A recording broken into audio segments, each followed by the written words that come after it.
हरियाणा विशेष आप देख रहे हैं और मैं हूं आपके साथ प्रद्युम्न शर्मा। चलिए शुरुआत करेंगे। मुख्यमंत्री मनोहर लाल ने फसल उत्पादक का संगठन वाले किसानों से ऑडियो कॉन्फ्रेंसिंग के जरिए चर्चा की है। इस दौरान सीएम मनोहर लाल ने बताया है कि हरियाणा में 731 एफपीओ बनाए गए हैं। इन एफपीओ के माध्यम से किसानों को एकजुट किया गया है। सीएम ने बताया है कि देश भर में 10,000 एफपीओ बनाने का लक्ष्य रखा गया है। इन एफपीओ के जरिए किसान सीधे बाजार से जुड़ेंगे। मुख्यमंत्री ने कहा कि किसानों की मदद के लिए सरकार हमेशा तैयार है और जल्द किसानों के लिए कई नई योजनाएं लाई जाएंगी। मुख्यमंत्री ने कहा है कि माइक्रो इरिगेशन से किसानों को काफी लाभ होगा। आज मेरा सौभाग्य है कि मैं हरियाणा प्रदेश के उन किसानों से बात कर रहा हूं जो नई विधि के हिसाब से अपने खेती के काम को किस प्रकार से आय का एक अच्छा साधन बनाए और न केवल अकेले बल्कि अन्य सब किसानों को जोड़कर एक ऑर्गेनाइजेशन बना करके, जिसको हम एफपीओ कहते हैं, फार्मर्स प्रोड्यूसर ऑर्गेनाइजेशन, उस नाते से काम कर रहे हैं।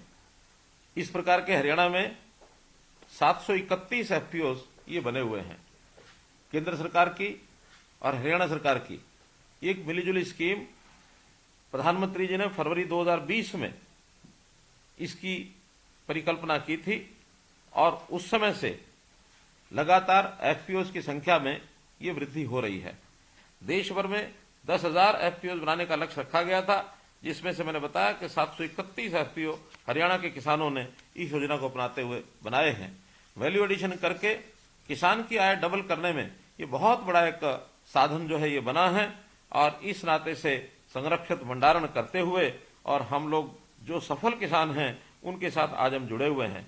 उन्होंने सबने अपने पैक हाउस बनाए और पैक हाउस बनाने के बाद ऐसे किसान मार्केट में जहां कहीं अच्छा भाव मिलता है वहां बेचने के लिए सिस्टम बने हैं। इससे बाजार से सीधे जुड़ गए, जब भी अच्छा भाव मिलता है तब बेच करके आते हैं। और खासकर बीच में जो लोग ऐसे होते हैं जिनको जो हमारे लाभ में से हिस्सा बांटते थे, उनकी बजाय सीधा ही मार्केट में जुड़ने से और लाभ ज्यादा होने लग गया। तो वहीं आपको बता दें, मुख्यमंत्री मनोहर लाल ने बारिश से प्रभावित फसलों का हवाई सर्वे करके जायजा लिया। हिसार जाने के दौरान मुख्यमंत्री मनोहर लाल ने हवाई सर्वे के जरिए बारिश से किसानों की फसलों को हुए नुकसान का जायजा लिया है। सीएम मनोहर लाल ने ट्वीट करके इसका वीडियो भी शेयर करते हुए कहा है कि प्रकृति की मार को कोई नहीं रोक सकता है, लेकिन हम बेमौसम बरसात और ओलावृष्टि से खराब हुई फसलों का मुआवजा देकर किसान भाइयों की मदद जरूर करेंगे। आपको बता दें कि मुख्यमंत्री मनोहर लाल ने पहले भी सभी जिला आयुक्तों को स्पेशल गिरदावरी के निर्देश दिए थे। साथ ही किसानों को जल्द मुआवजा वितरित करने के लिए भी उनको निर्देशानुसार कर दिया था।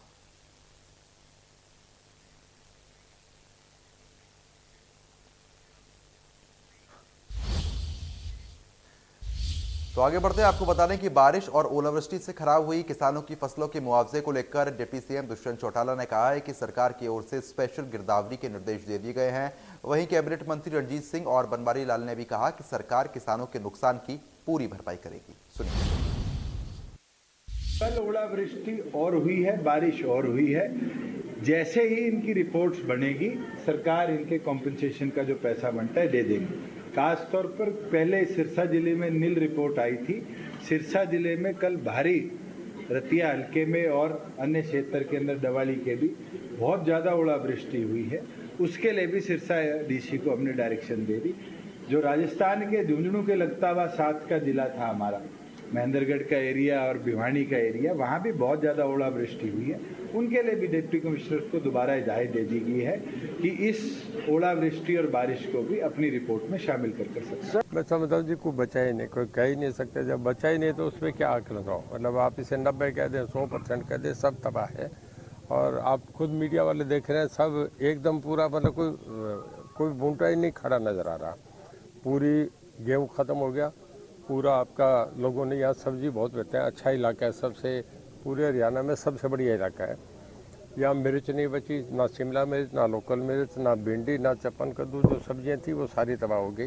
गरीब आदमी एक एकड़ पे 10-10 लोग घर से पेट पालते थे, उनका सबका बुरा हाल है। और जमींदार में तो हिम्मत ही नहीं रही। मैं सुबह 7 बजे से गांव में हूँ, मैंने 5 गांव कर लिए, 21 गांव है। और जैसे मुझे कल पता लगा मैं रात ही आ गया था जी। और सुबह 7 बजे से गांव में हूँ।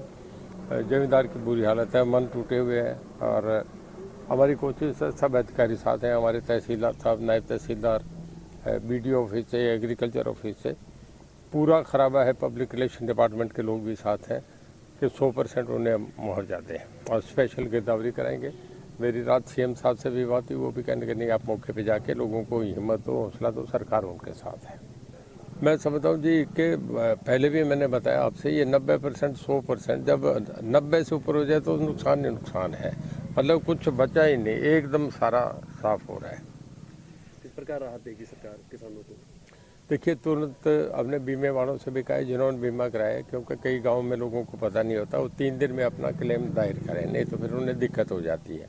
और एग्रीकल्चर डिपार्टमेंट वाले, हमारे तहसीलदार, नायब तहसीलदार, वो स्पेशल गिरदावरी करेंगे। कईयों का बीमा नहीं कराया, उनको भी सरकार उनका नुकसान देगी। जो ओलावृष्टि काफ़ी ज़्यादा हुई है और उससे किसानों को बहुत नुकसान हुआ है, तो माननीय मुख्यमंत्री जी ने विधानसभा में भी ये कहा था कि भाई हम स्पेशल गिरदावरी कराएंगे और किसान के साथ खड़ी है सरकार, किसान को उचित मुआवजा देंगे, जो भी नुकसान उसकी भरपाई करें। जैसे हमारे किसानों को जो नुकसान हुआ, किसानों की फसलें बर्बाद हुई है, उसका आज मुआयना करने के लिए और उसको हमारे जो किसान भाई हैं उनसे मिलने के लिए आज मैं यहाँ आया हूँ।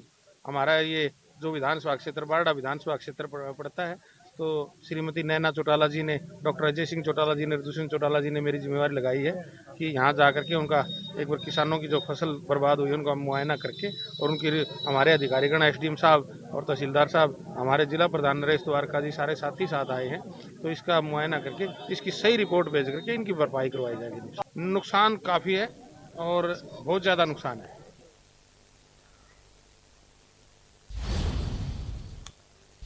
तो आपको बता दें कि लोकसभा की सदस्यता जाने के बाद शनिवार को राहुल गांधी ने दिल्ली स्थित कांग्रेस मुख्यालय में एक प्रेस कॉन्फ्रेंस करके प्रधानमंत्री मोदी पर निशाना साधा।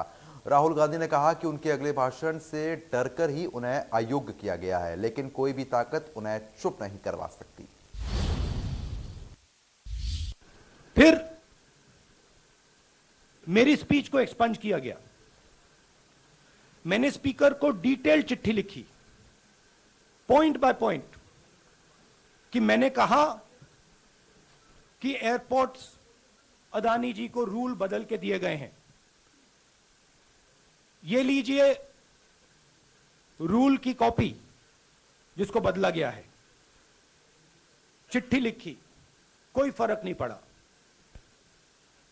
फिर मेरे बारे में मंत्रियों ने पार्लियामेंट में झूठ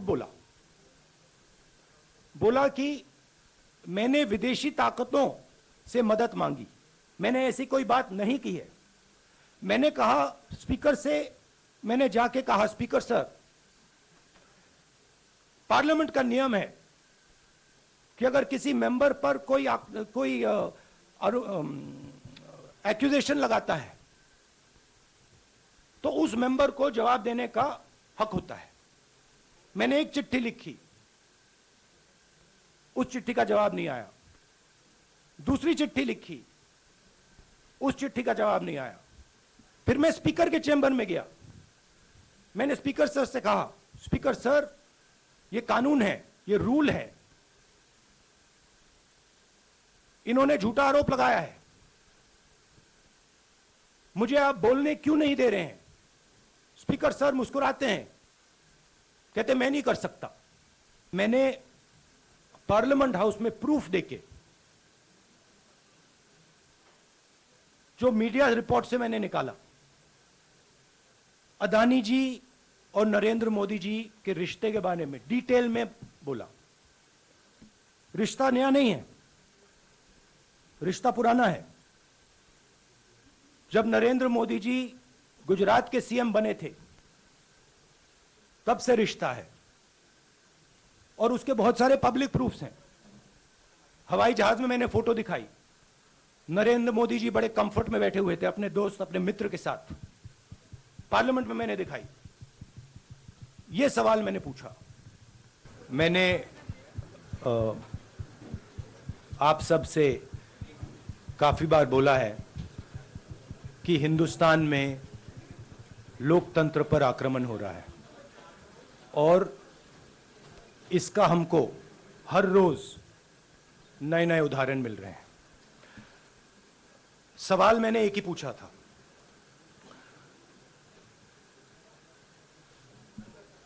फाउंडेशन पे जाता हूं। अदानी जी की शेल कंपनीज हैं,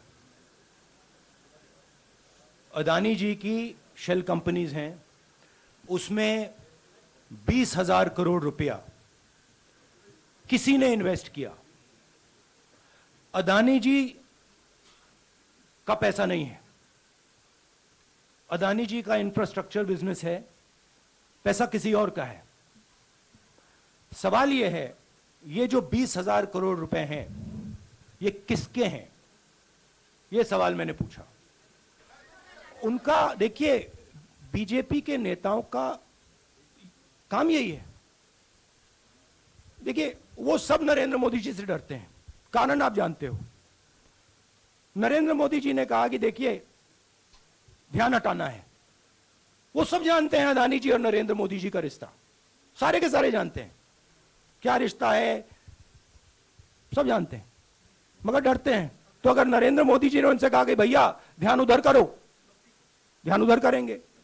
मगर सवाल यही है, 20,000 करोड़ रुपए किसका है? तो आगे बढ़ते हैं, आपको ये भी बताते हैं, जहां पर राहुल गांधी की सदस्यता खत्म होने के मुद्दे पर नहूर से कांग्रेस विधायक आफ्ताब अहमद ने कहा कि जिस तरीके से राहुल गांधी पर मुकदमा दर्ज किया है, उसको लेकर वो कानूनी लड़ाई लड़ेंगे। इसमें कांग्रेस पीछे नहीं हटेगी। कांग्रेस हमेशा किसानों की आवाज उठाती हुई आई है, लेकिन बीजेपी सरकार किसानों की आवाज को दबाने का कार्य कर रही है। साथ ही साथ इसी वजह से कांग्रेस नेताओं के ऊपर मामले दर्ज किए जा रहे हैं, जो कि कांग्रेस सरकार किसी भी सूरत में बर्दाश्त नहीं करेगी। कैसे 2014 से भारतीय जनता पार्टी की, चाहे वो केंद्र सरकार हो चाहे राज्य सरकार हो, जिस तरीके से अपने राजनीतिक प्रतिशोध के लिए, चाहे वो केंद्रीय एजेंसियां हों चाहे सरकार के अन्य अंग हों, किस तरीके से उनका दुरुपयोग करके विपक्ष के नेताओं की आवाज़ को दबाने का काम कर रही हैं। और राहुल गांधी जी ने देश के, चाहे वो बेरोजगार थे, महंगाई थी, चाहे देश में जो आज मौजूदा सरकार है उसकी कमियां थी, उसको जब उठाने का काम किया, और फिर अभी अडानी के ऊपर जो जेसीबी की मांग करी विपक्ष ने, उसमें राहुल गांधी जी ने मांग करी। उसके बाद जिस तरीके से ईडी के, सीबीआई के, कभी दिल्ली पुलिस के, बार बार जो है राहुल गांधी जी को और विपक्ष के नेताओं को जो है उनकी आवाज़ को दबाने की कोशिश करी जा रही है। और उसी का नतीजा है कि एक केस में जिसमें सज़ा हुई है, वो एक कानूनी उसमें लड़ाई लड़ी जाए। तो वहीं राहुल गांधी के समर्थन में गुरुग्राम में कांग्रेस ने विरोध प्रदर्शन किया है। राहुल गांधी की लोकसभा सदस्यता रद्द होने के बाद गुरुग्राम के खेड़की द्वाला टोल को कांग्रेस कार्यकर्ताओं ने जाम करके विरोध जताया है। हरियाणा यूथ कांग्रेस के अध्यक्ष दिव्यांशु बुद्धिराजा के नेतृत्व में प्रदर्शन किया गया है। वहीं टोल पर जाम लगाने के बाद गुरुग्राम पुलिस ने कांग्रेस कार्यकर्ताओं को हिरासत में भी लिया। राहुल गांधी जिंदाबाद, जिंदाबाद, जिंदाबाद। मोदी सरकार मुर्दाबाद, मुर्दाबाद, मुर्दाबाद। लगातार राहुल गांधी जी के ऊपर सरकारी एजेंसियों का दुरुपयोग करके उन्हें संसद से उनकी सदस्यता रद्द करवा के जो अडानी मामला है उसके ऊपर विपक्ष को चुप कराना चाहती है। मैं ये बात मोदी सरकार के कानों तक पहुंचाना चाहूंगा। अगर उनको ये लगता है कि राहुल गांधी जी पर मुकदमे दर्ज करवा के या उनकी सदस्यता रद्द करवा के वो राहुल गांधी जी की विपक्ष की आवाज को दबाने का काम करेंगे, तो मैं बताना चाहूंगा कि उनका नाम राहुल गांधी है, राहुल सावरकर उनका नाम नहीं है। राहुल गांधी उनसे डरने वाले नहीं है। और कांग्रेस पार्टी और यूथ कांग्रेस इसी प्रकार से केंद्र सरकार की तानाशाही, मोदी सरकार का जो धक्केशाही है, इसके खिलाफ हम लगातार सड़कों पर उतरेंगे और सरकार को ये चेतावनी देते हैं कि अगर इस प्रकार का बर्ताव सरकार करेगी तो हिंदुस्तान की सड़कें जाम होंगी और इस सरकार को इसका हर्जाना भुगतना पड़ेगा।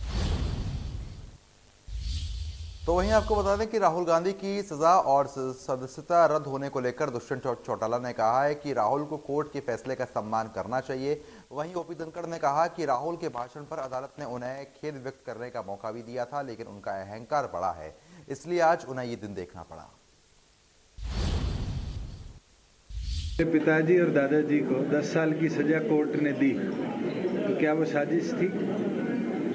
आज कोर्ट का डिसीजन आया है, मुझे लगता है कोर्ट के डिसीजन सही आए गलत आए, इसको क्रिटिसाइज हम नहीं कर सकते। हम नेक्स्ट कोर्ट के अंदर जाकर अपील कर सकते हैं, उनके पास अभी भी रास्ता है। अभी तो जुडिशियल मजिस्ट्रेट ने फैसला किया है, उसके बाद सब सेशन जज का फैसला है, हाई कोर्ट है, सुप्रीम कोर्ट है।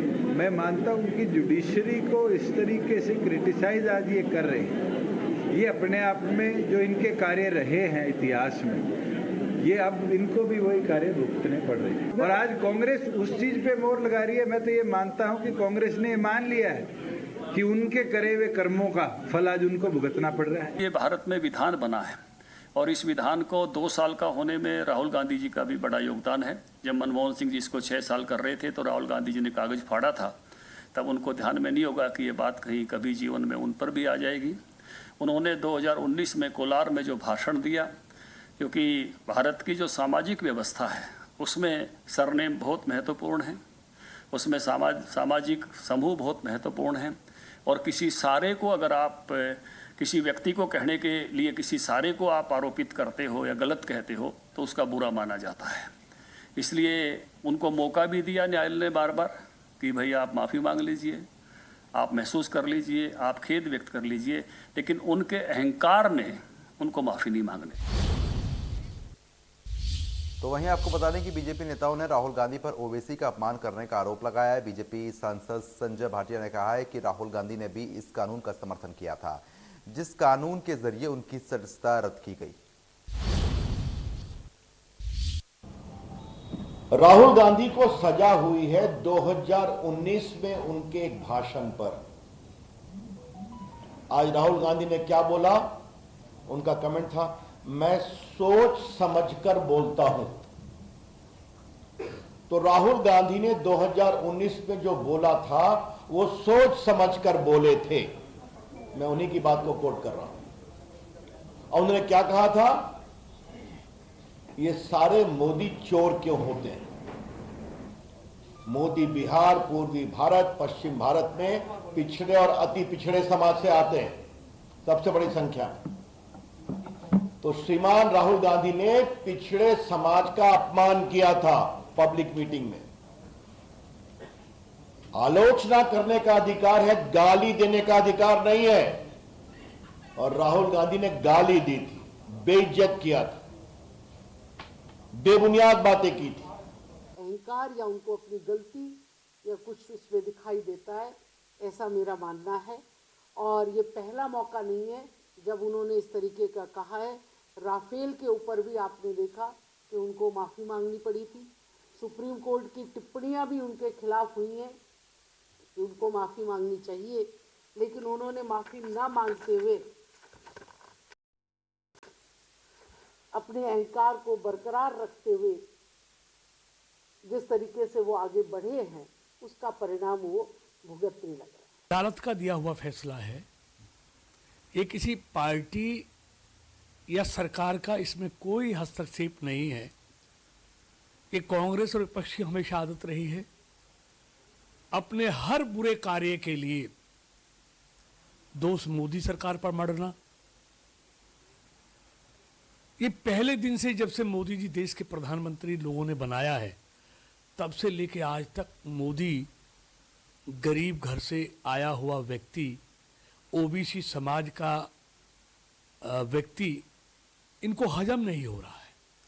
पहले दिन से उसको अपमानित करने में, उसको पीड़ा पहुंचाने में किन किन शब्दों का उपयोग इस गांधी परिवार ने मोदी के लिए नहीं कहा।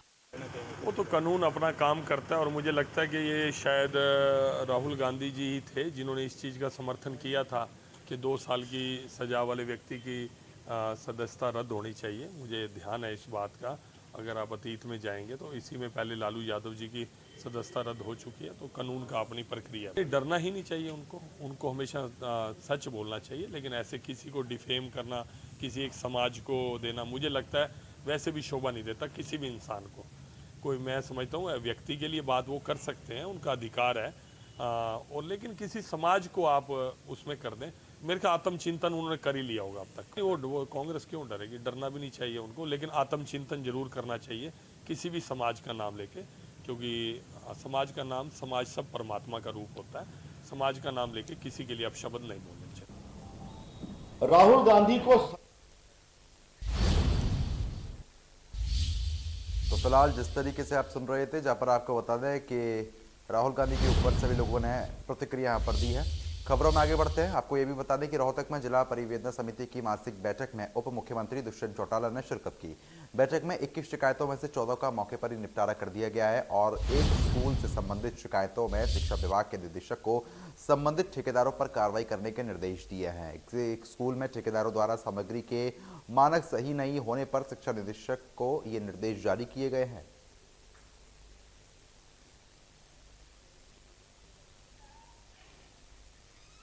टोटल 21 शिकायतें ग्रीवेंस की बैठक में थी, जिसके अंदर 14 ड्रॉप करी गई है और रिपोर्ट जिनके अंदर लोग सेटिस्फाइड हैं। 4 ऐसी रिपोर्ट्स हैं जिनको कमेटीज को रेफर किया गया है टू फर्दर स्टडी। उनमें से 2 की एक ही बोर्ड की समस्या थी, उनको मर्ज कर दिया गया है, 14 नंबर और 11 नंबर, और 3 ऐसी है जिनको फर्दर एक्शन के लिए रेफर किया गया है, जिन पे या तो कोई प्रोसेस शुरू हुआ है या टेंडर प्रोसेस के लिए वेट किया जा रहा है। तो जैसे ही आगे ग्रीवेंस कमेटी होगी उनके ऊपर भी एक्शन रिपोर्ट नहीं ली जाएगी। एक स्कूल का मामला है जहाँ पर स्कूल के कॉलम्स का जो मटेरियल है वो मापदंडों से नीचे आया है।